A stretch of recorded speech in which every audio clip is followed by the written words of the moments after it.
Good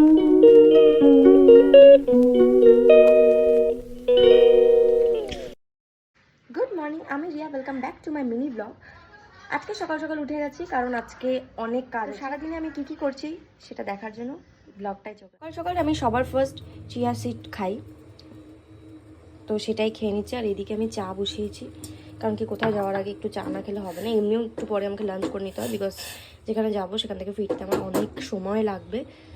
but আমি চাটা বানিয়ে ফেলি, আগে চাটা খেয়ে তারপরে আধা এক ঘন্টা পর আমি লাঞ্চ করে নেব। এখন লাঞ্চ করে নিচ্ছি। মা আজকে কি একটা ডাল বানিয়েছে, নো আইডিয়া, কিছু একটা সবজি দিয়ে বানিয়েছে, তো সেটা খেয়ে আমি বেরিয়ে যাব।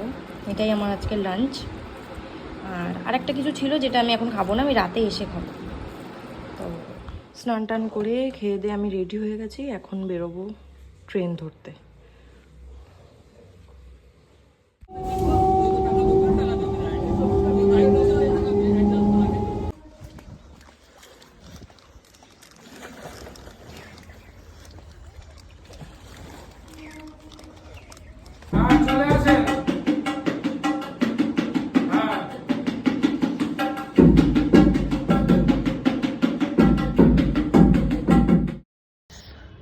এখন বাজে হলো 3:30, বাড়ি যাব। প্লিজ ডোন্ট জাজ মি। বাইরে এত রোদ, আমার শরীরটা ভালো লাগলো না, তাই এরকম পাগলিদের মতো শুয়ে আছি। সন্ধ্যা হয়ে গেছে, তাই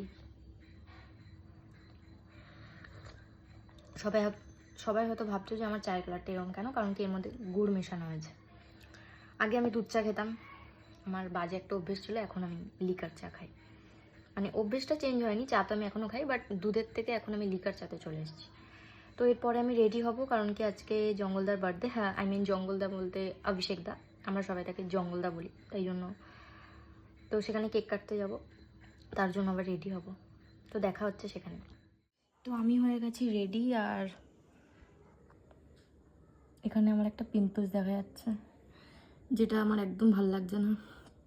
ফেসের অবস্থা খুবই বাজে হয়ে আছে কিছুদিন ধরে, কারণ আমি ঠিক করে খেয়াল রাখছি না।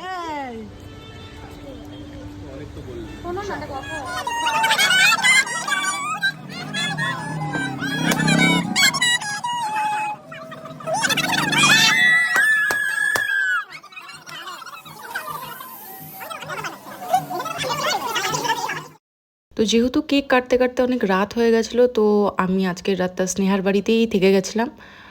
তো ব্যাস, আজকে ভিডিও এতটাই। আবার দেখা হচ্ছে নেক্সট ব্লগে। Bye bye.